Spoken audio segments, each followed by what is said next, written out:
الأجل مولا مولا. اعوذ باللہ من الشیطان اللعین الرجیم. بسم اللہ الرحمن الرحیم. اللہم صلی علی محمد وآل محمد وعجل فرجہم ولعن اعداءہم اجمعین. مرثیہ در قبر بی بی سکینہ سلام اللہ علیہا. ہائے ہائے ہائے،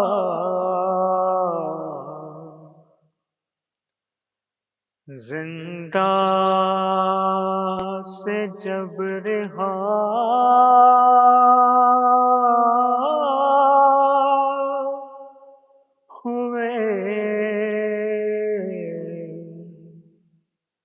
سادات کربلا، ہے مانے لپٹ کے قبر سکینہ پہ دی صدا.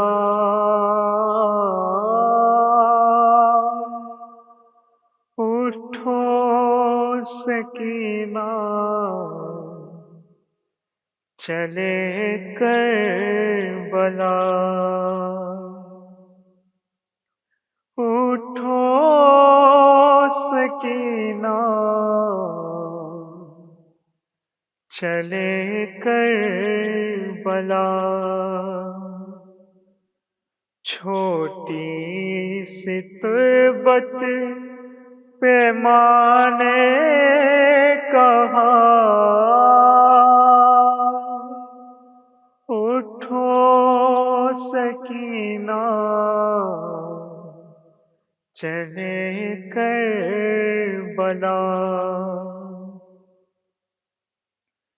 مجھے شاہزادی تمہاری قسم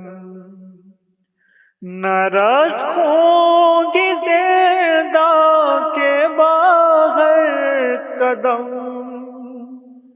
سفر کی اب ہوتی ہے تیاریاں، ہماری میں بیٹھے ہیں اہل حرم. غربت کا میری تمہیں واسطہ، اٹھو سکینہ چلے کربلا. اٹھو سکینہ چلے کربلا. وہ پہلے کی جیسی تو غربت نہیں، اے بی بی ہماری وہ حالت نہیں. تمہیں شامیوں سے اب اے میری جان کفن مانگنے کی ضرورت نہیں. لو مل گئی ہے تمہاری رضا، اٹھو سکینہ چلے کربلا. مجھے یاد اصغر کی ہے بے بسی، لحد سے وہ میت نکالی گئی. اکیلے میں رہنے نہ دوں گی تمہیں، بھروسہ نہیں شامیوں کا کوئی. رہتے ہیں چاروں طرف آشکیا، اٹھو سکینہ چلے کربلا، اٹھو سکینہ چلے کربلا۔ یہ شامی کہاں تم کو بہلائیں گے، تمہاری لحد پر نہیں آئیں گے، رہے گا اندھیرا ہی زندان میں، حرم جب یہاں سے چلے جائیں گے، کون آئے گا پھر جلانے دیا، اٹھو سکینہ چلے کربلا۔ کہانی پدر کی سناؤں گی میں، اگر نیند آئے سلاؤں گی میں، اکیلے نناکے پہ بیٹھو گی تمہیں ساتھ اپنے بٹھاؤں گی میں، ہے اب تو رسن میں نہ ہوگا گلا، اٹھو سکینہ چلے کربلا، اٹھو سکینہ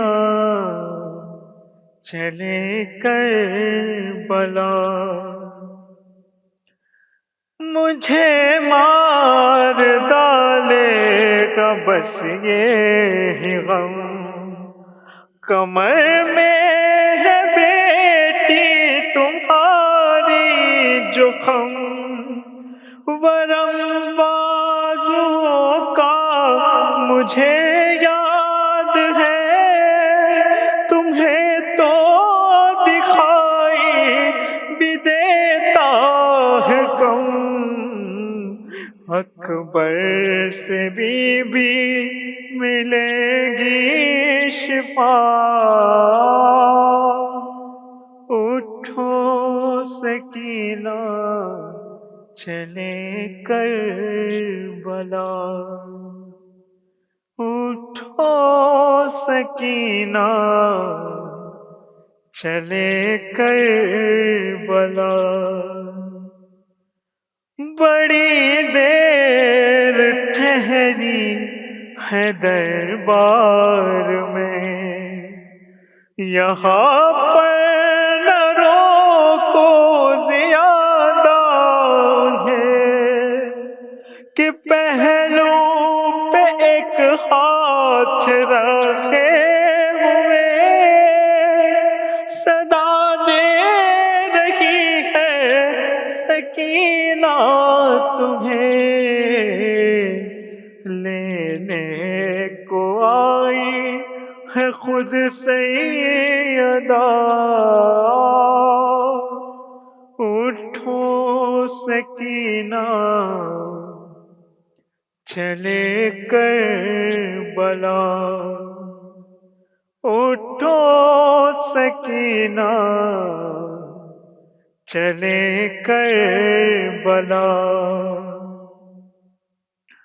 تھی زندہ میں اکبر عجب وہ گھڑی، رہائی پہ روتی تھی ہر ایک پھوپھی، ادھر خون روتا تھا عابد، ادھر سکینہ لغد میں تڑپنے لگی، جب بھی یہ مادر نے رو کر کہا اٹھو سکینہ چلے کربلا، ہائے اٹھو سکینہ چلے کربلا۔ پر محمد و آل محمد صلوات، اللہم صلی علی محمد و آل محمد۔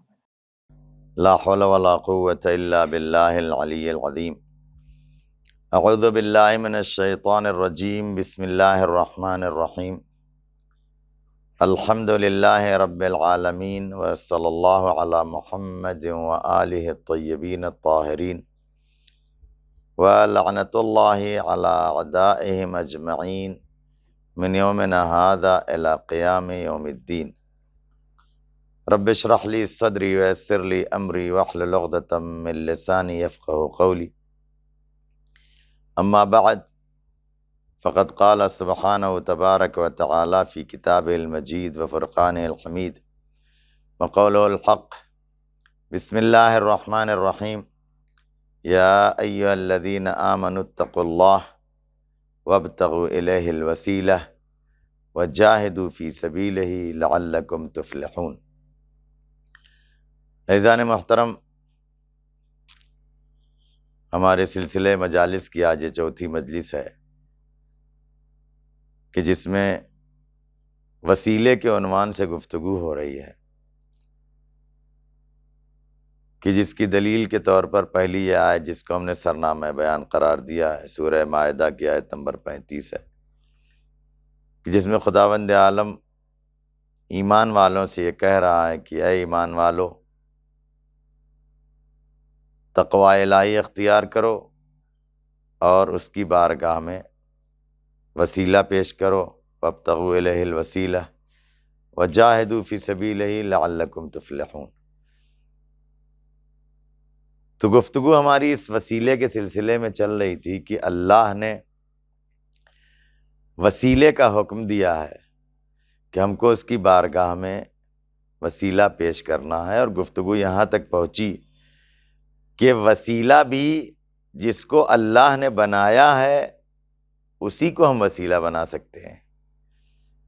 ہم اپنے خیال میں جس چیز کو وسیلہ سمجھتے ہیں ہو سکتا ہے وہ چیز وسیلہ نہ ہو۔ اس کے پہلے کی مجلس میں ہم جس چیز کو وسیلہ سمجھتے ہیں کسی اور کام کا، اور اللہ اس کو بنا دیتا ہے وسیلہ اور کام کے لیے۔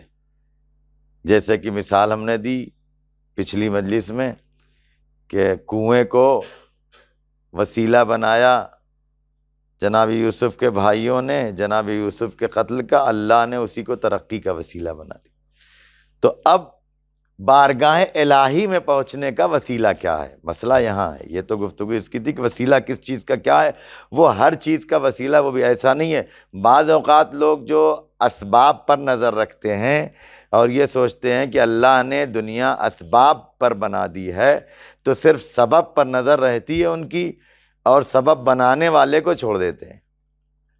تو یہ اس عنوان سے تھا کہ کس چیز کو کیا سبب ہم سمجھ رہے ہیں، اور اس نے کس چیز کو کس چیز کا سبب بنایا ہے، اور پھر سبب بنانے کے باوجود ایسا نہیں ہے۔ یہ سب توحید کے عقیدے کا محکم ہونے پر ہی پتہ چلے گا۔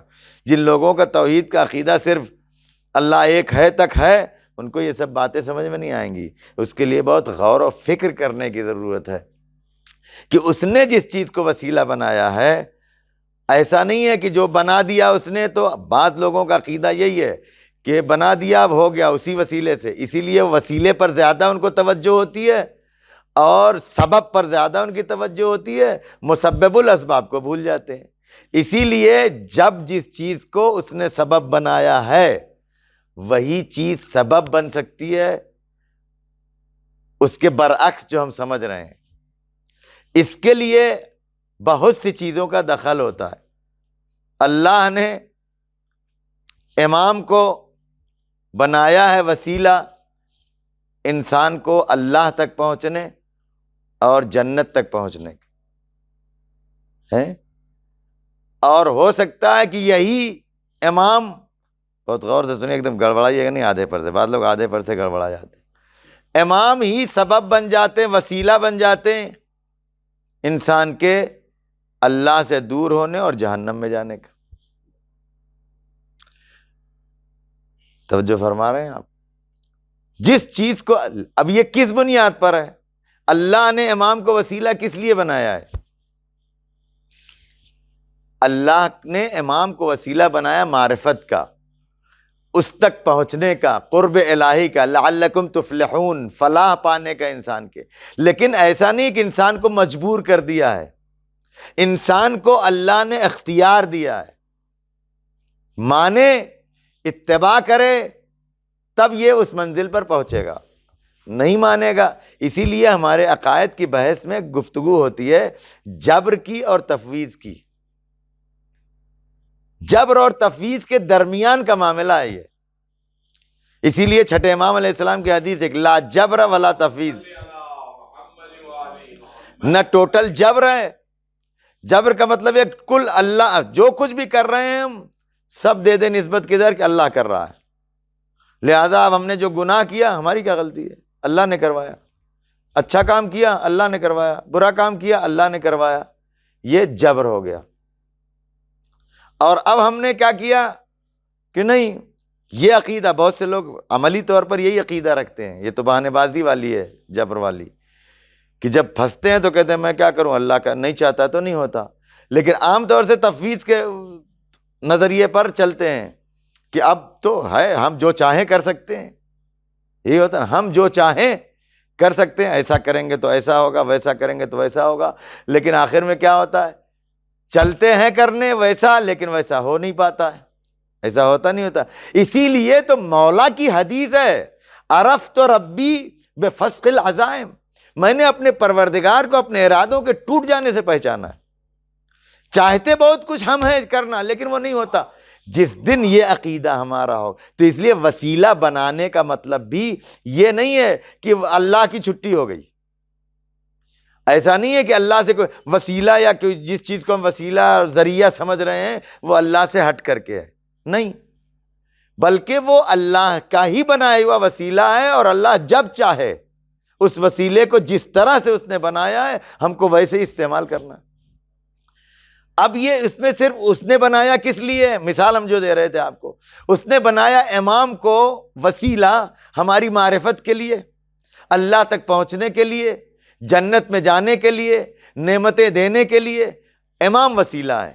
آج بھی دیکھیے، ہم اپنے عقائد جب پیش کریں گے تو ہمارے عقائد، روایات اور احادیث کی روشنی میں آج جو کچھ بھی کائنات میں ہے وہ سب امام کے وسیلے سے ہے۔ ذرہ اگر حدیث بھی ہے، لولا الحجہ لساخت الارض باہلہا، اگر حجت خدا نہ ہوتی تو زمین سب کو اپنے اندر سمو لیتی۔ تو اللہ نے وسیلہ بنایا امام کو کائنات چلنے، کائنات باقی رہنے اور انسان کی ترقی، انسان کی معرفت اللہ تک پہنچنے کے لیے، اور یہی امام ہی وسیلہ بن جاتے ہیں انسان کے جہنم میں جانے کا۔ تو یہ اللہ نے بنایا کس لیے ہے؟ تو یہی ہے کہ ایک جبر نہیں ہے کہ اللہ نے بنا دیا امام کو جنت میں جانے کا وسیلہ، اور اللہ نے دنیا میں امام کو بھیج دیا تو سب لوگ جنت میں چلے جائیں گے، نہیں، ادھر سے بھی اس نے اختیار دیا۔ جو مانے گا، جو عقیدہ رکھے گا، جو ایمان رکھے گا، جو ان کو اللہ تک پہنچنے کا وسیلہ بنائے گا، وہ وہاں تک پہنچے گا، اور جو نہیں بنائے گا، ایک واقعہ بتاتا ہوں، صلوات پڑھیں محمد وآل محمد۔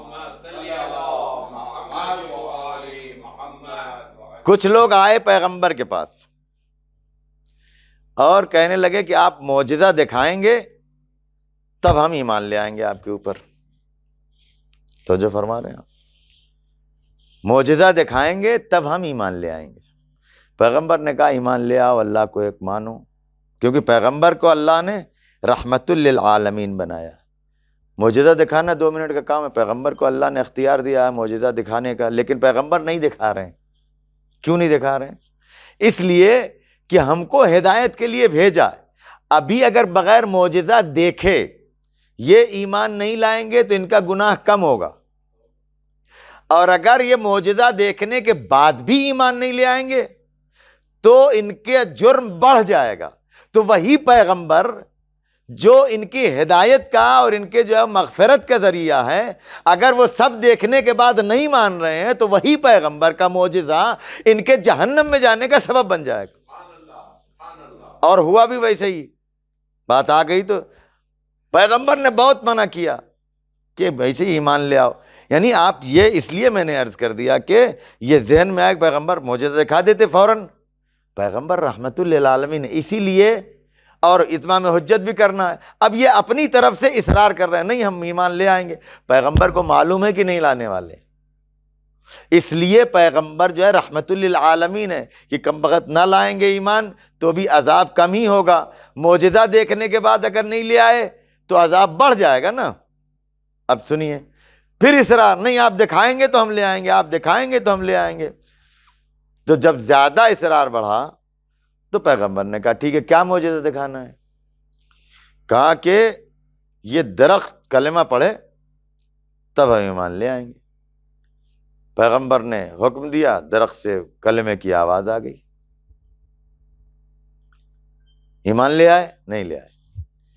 اب کیا ہے؟ کہا نہیں، وہ آپ اعجاز سے اپنے اگر نبی ہیں اتنے میں ہو جانا چاہیے نا، تو وہ چل کے آئے اور یہاں آپ کے پاس آ کے گواہی دے۔ پیغمبر نے اشارہ کیا، چل کے آیا درخت، آ کے گواہی دی اس نے۔ کہا نہیں ایسے نہیں،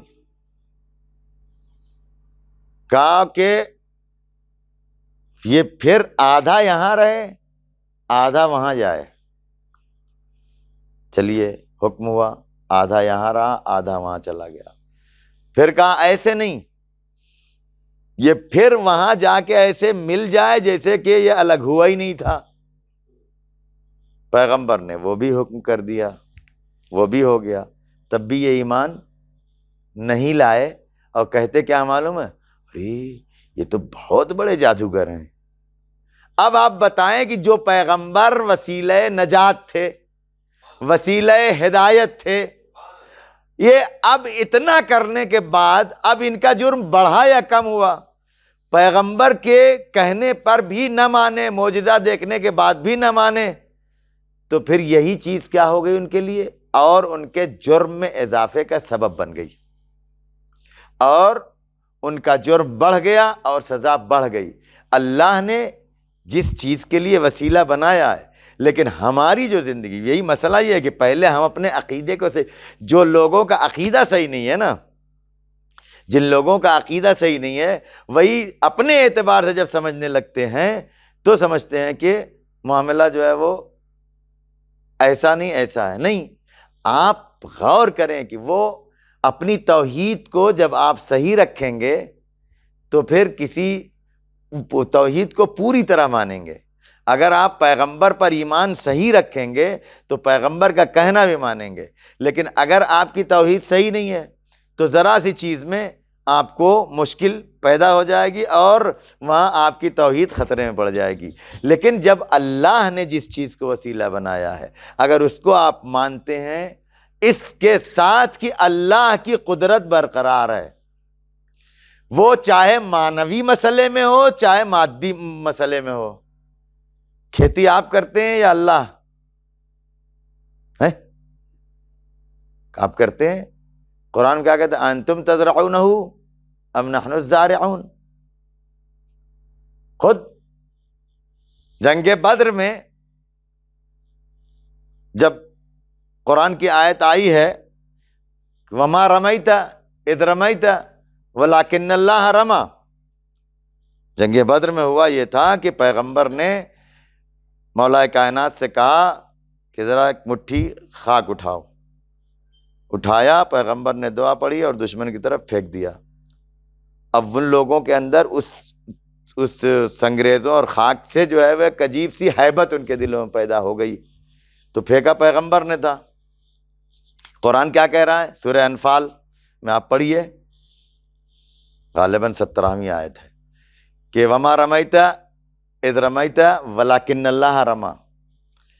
آپ نے جو پھینکی ہے نا کنکری، یہ آپ نے نہیں بلکہ اللہ نے پھینکی ہے۔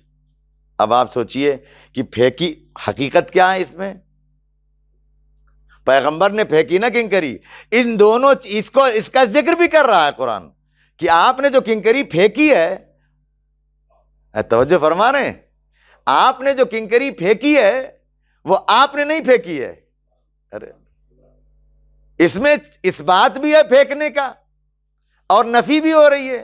آپ نے جو کنکری پھینکی ہے وہ آپ نے نہیں پھینکی ہے، ولیکن اللہ رما، وہ اللہ نے پھینکا ہے. تو پتہ یہ چلا کہ کچھ وسیلے ایسے ہوتے ہیں کہ جس کا کام خدا کا کام ہوا کرتا ہے.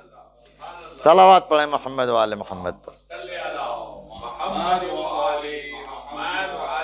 اچھا آپ خود دیکھیں، پیغمبر کے لیے الم یجد کا یتیمن فآوا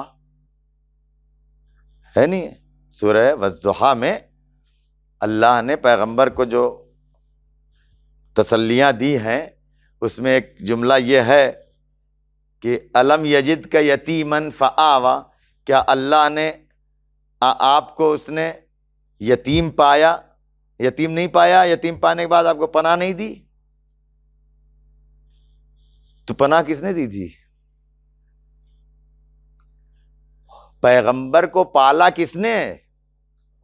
یتیمی کے بعد پالا کس نے؟ جناب ابو طالب نے پالا نا، وسیلہ تھے نا جناب ابو طالب پیغمبر کی پرورش کا.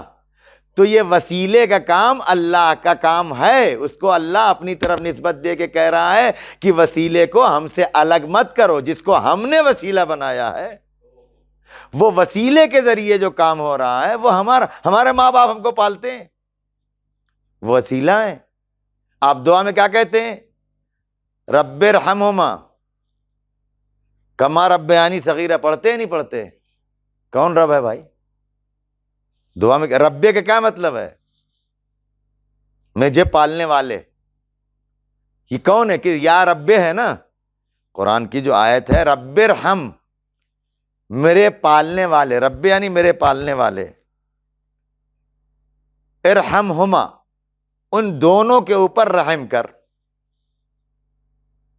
کما رب یعنی ایک ہی آیت میں دو طرح کی بات ہو گئی ہے. پالنے والے تو ہیں، ارحمہما ان دونوں پر رحم کر جس طرح سے ان دونوں نے ربیانی مجھے پالا ہے.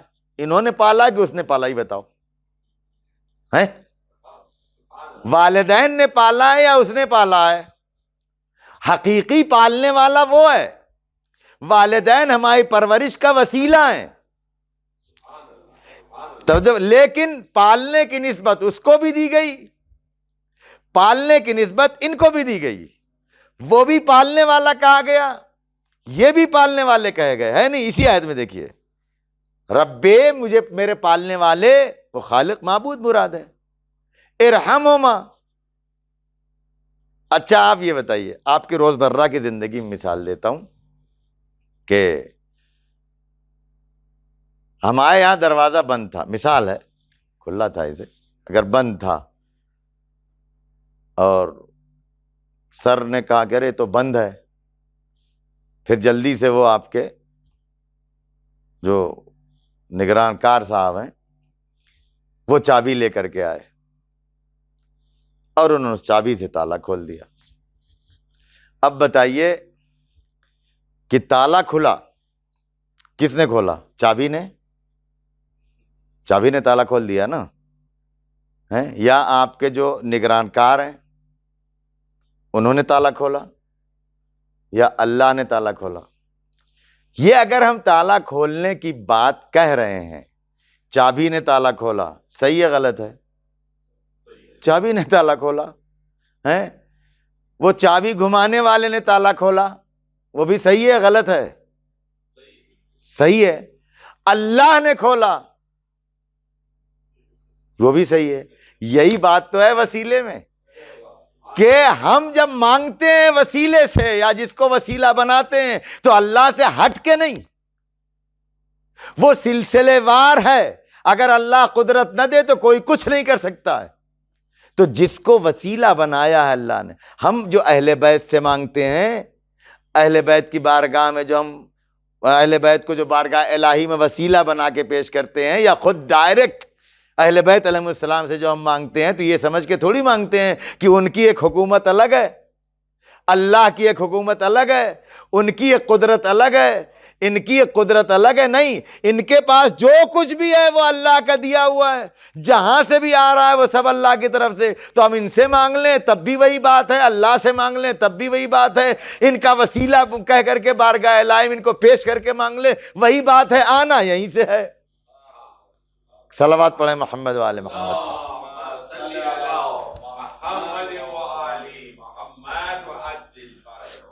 بس مرحلہ یہاں ہے کہ ہماری اپنی سوچ کہاں سے ہے، ہمارا اپنا عقیدہ توحید کیسا ہے. یہ جو باتیں ہوتی ہیں نا عقیدہ توحید کی خرابی کی بنیاد پر، کہ جن کا توحید کا عقیدہ صحیح نہیں ہے، جن کا توحید کا عقیدہ خراب ہے، وہ یہ سمجھتے ہیں کہ اچھا آپ بتائیے کہ جب توحید کا عقیدہ، بہت توجہ چاہتا ہوں سر یہاں پر، کہ توحید کا عقیدہ خراب ہے تو ان کو ہم جب وسیلہ بناتے ہیں کسی کو تو ان کی توحید خراب نظر آتی ہے. اچھا مسئلہ کہاں ہے کہ دونوں طرف سے دیکھنا ہے، خدا اور ہم. کبھی ہمارے اعتبار، اللہ کے یہاں کوئی مجبوری نہیں ہے، لیکن ہمارے ہاں تو نقص ہے، ہماری تو مجبوری ہے.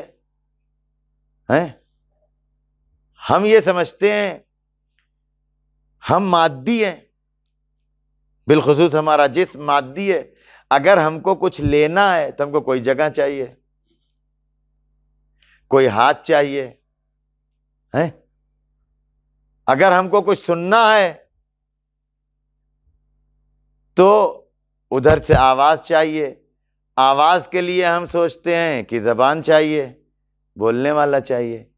اور ہمارا عقیدہ یہ، بہت توجہ چاہتا ہوں جہاں لے آیا ہوں آپ کو، اگر میں سمجھا لے گیا تو، ہمارا عقیدہ یہ ہے کہ اللہ کے پاس آنکھ نہیں ہے مگر دیکھتا ہے، اللہ کے پاس زبان نہیں ہے مگر بولتا ہے، اللہ کے پاس کان نہیں ہے مگر سنتا ہے نہیں.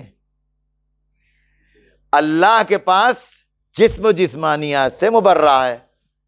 اب وہ جہاں چاہتا ہے بولنا وہاں سے آواز ایجاد کر دیتا ہے.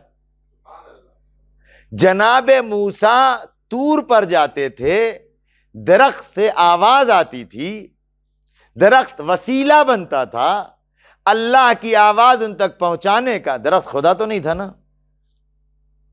اور یہ درخت اور طور پر جانا اور سننا اللہ کی مجبوری نہیں تھی، یہ موسیٰ، جناب موسیٰ کی مجبوری تھی. توجہ فرما رہے ہیں.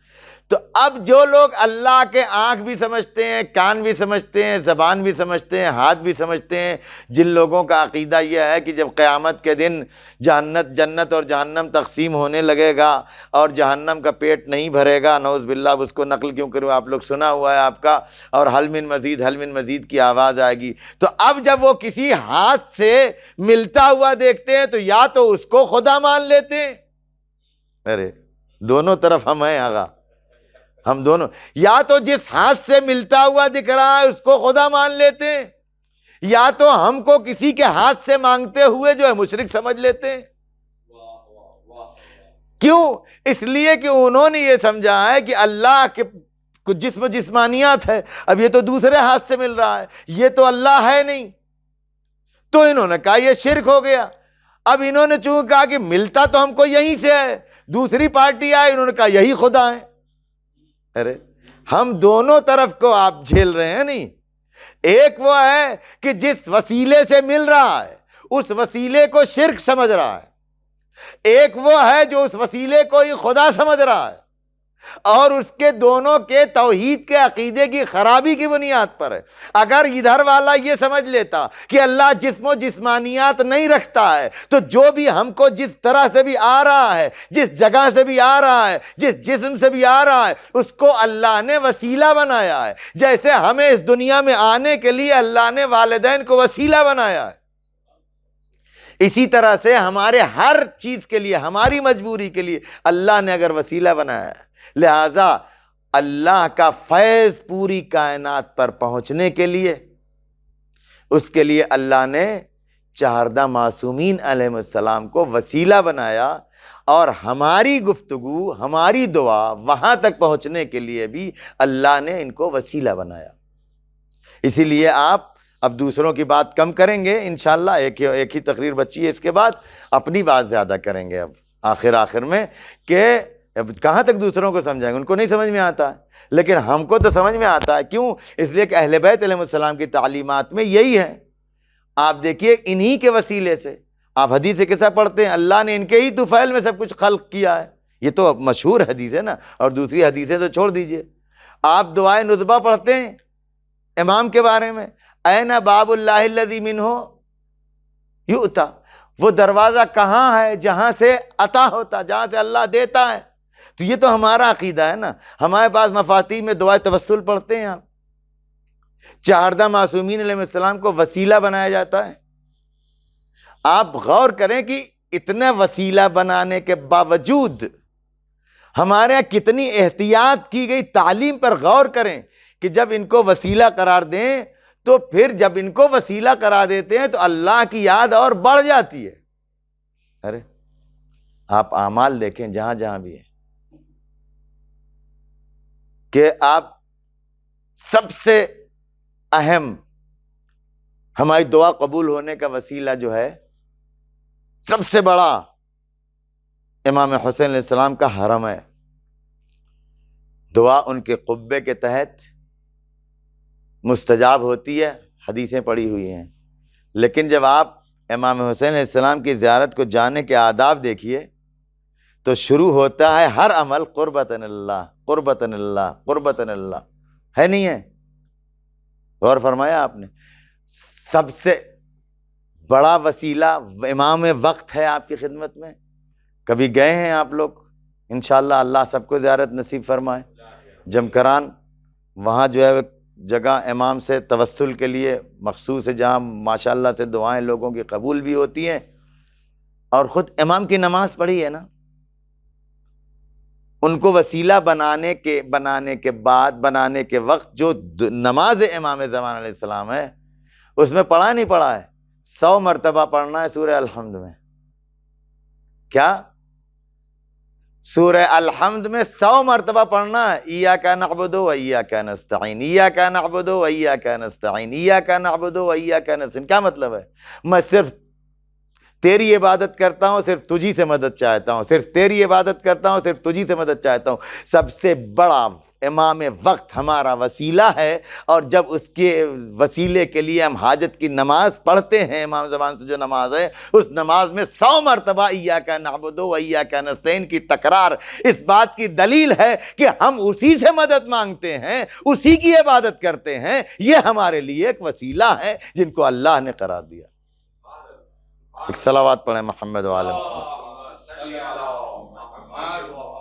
اور یہ ہماری مجبوری ہے جو ہم ان سے مانگتے ہیں، ہم وہاں تک نہیں پہنچ پا رہے ہیں، لیکن ان سے مانگنے کا مطلب یہ نہیں کہ ان کو خدا مانتے ہیں، یہ مانتے ہیں کہ ان کے ذریعے سے اللہ دیتا ہے، اور انہی کے ذریعے سے اس کو۔ اور وہی مسئلہ ہے کہ ہم نے اپنی پوری زندگی، اپنے وجود، شروع کی پہلی دوسری مجلس سے اگر یاد ہو آپ کو، ہم نے اس کو سمجھا کیا ہے؟ اس کو صرف مادیت سے ہی عبارت کیا ہے۔ اسی لیے کیا کہا؟ آیت جو پڑھی ہے نا، لعلکم تفلحون، تاکہ تم کامیاب ہو جاؤ۔ کامیابی کس چیز میں ہے؟ خالی دنیا میں رہ کے ہم نے بلڈنگ بنا لی، پیسے کما لیے، اس کے بعد مر گئے، 1.5 گز کی قبر میں جا کے لیٹ گئے، یہی کامیابی ہے؟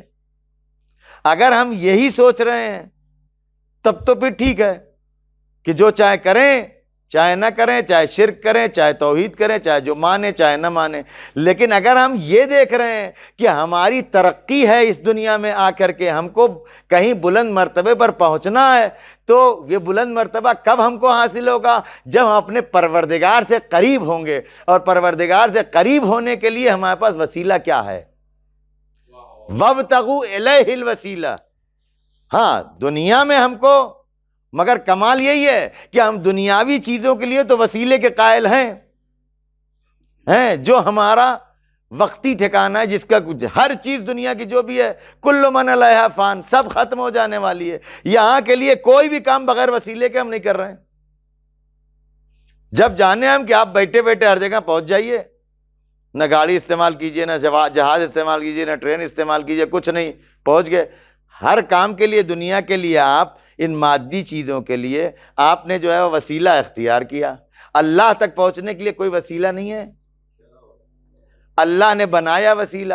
یہ وسیلہ شرک نہیں ہے. اصل ہمارا عنوان یہی ہے کہ یہ وسیلہ شرک نہیں ہے، بلکہ یہ عین توحید ہے. اور ہمارے توحید کا جو عقیدہ ہے، اگر ہم نے جو ہے وہ یہ مان لیا کہ عقیدہ ہمارا توحید کے سلسلے میں اگر صحیح نہیں ہوا تب یہ شرک لازم آئے گا، لیکن اگر صحیح عقیدہ ہے توحید کا تو ظاہر سی بات ہے اللہ جسم نہیں رکھتا ہے، اس کی رضا کہاں سے حاصل ہوگی؟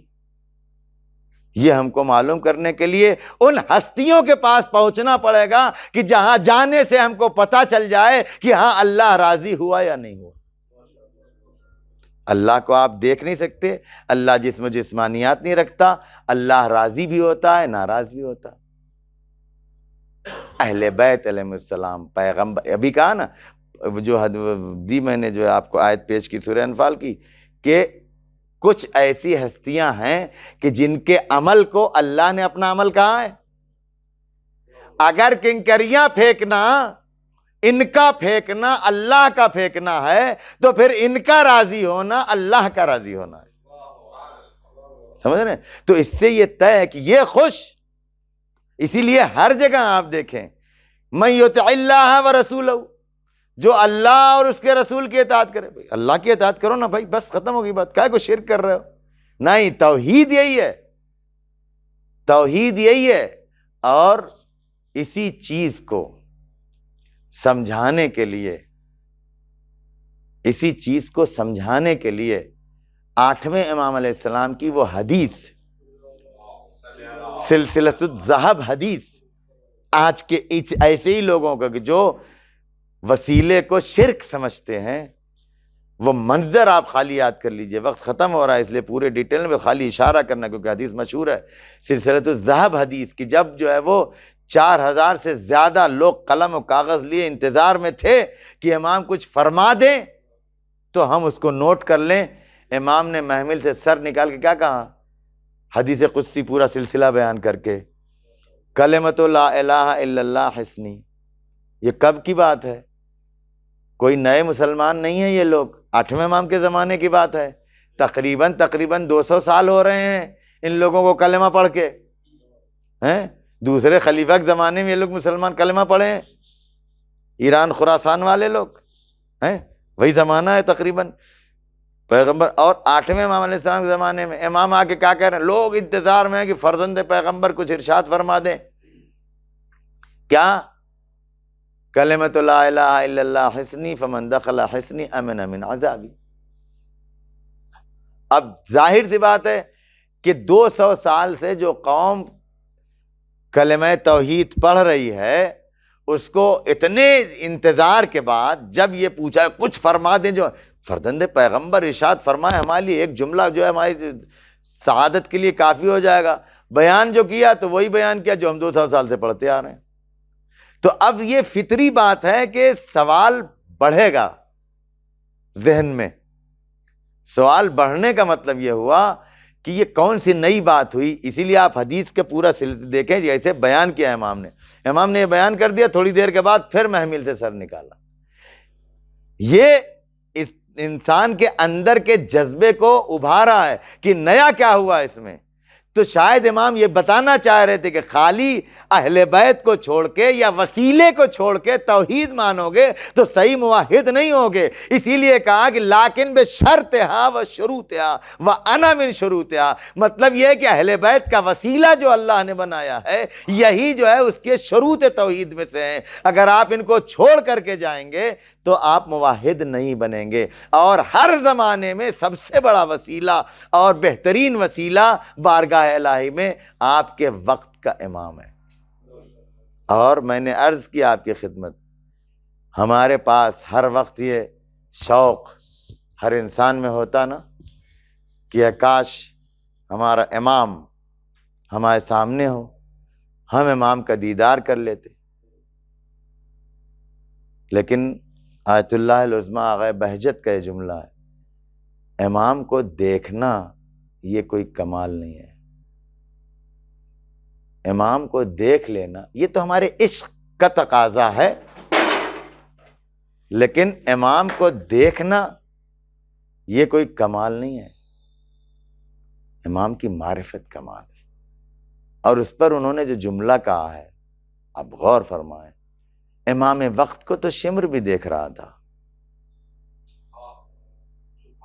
امام وقت کو شمر بھی دیکھ رہا تھا، لیکن وہی ہم نے ابھی کچھ دیر پہلے یہ بات عرض کی ہے کہ وہی امام جو آپ کو بلندیوں اور قرب الہی کا وسیلہ ہے نا، وہی جہنم میں اگر ہم نے اپنے آپ کے اندر جو ہے وہ کوالٹی نہیں پیدا کی.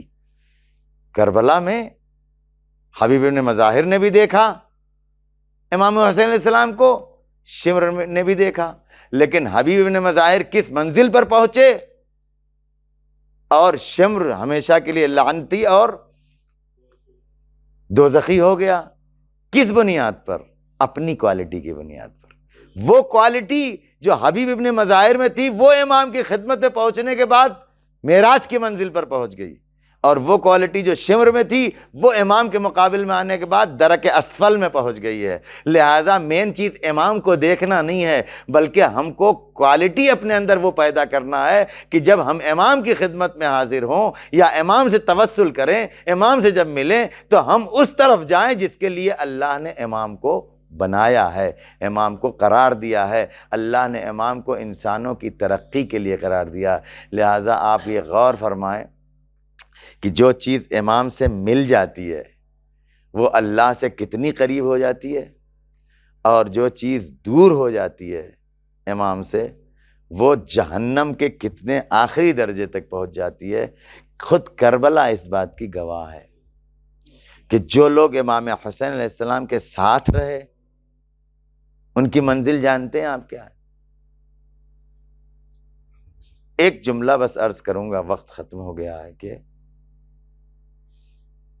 امام علی علیہ السلام کا ایک جملہ ہے کہ پالنے والے میں تیری عبادت جنت کی لالچ یا جہنم کے خوف میں نہیں کرتا ہوں. خلاصہ مطلب اس کا ہے، یہ سب کی سنی ہوئی ہے. یہ جملہ کوئی اور بول سکتا ہے امام کے علاوہ؟ اگر کوئی بولتا ہے تو میں نہیں مانتا ہوں. یہ صرف امام کی ہی کوالٹی ہے کہ اللہ کی عبادت اس لیے کرتے ہیں کہ وہ لائق عبادت ہے. باقی ہم جتنے بھی تصور کر سکتے ہیں اور لوگوں کو یا جنت کی لالچ ہے یا جہنم کا خوف ہے، لیکن کربلا میں امام حسین علیہ السلام کے اصحاب نے عمل کر کے بتایا کہ ہم عبادت اللہ کی صرف اس کی عبادت کے لیے کر رہے ہیں، جنت کی لالچ میں نہیں کر رہے ہیں. کیسے؟ دلیل جب شب عاشور آئی ہے نا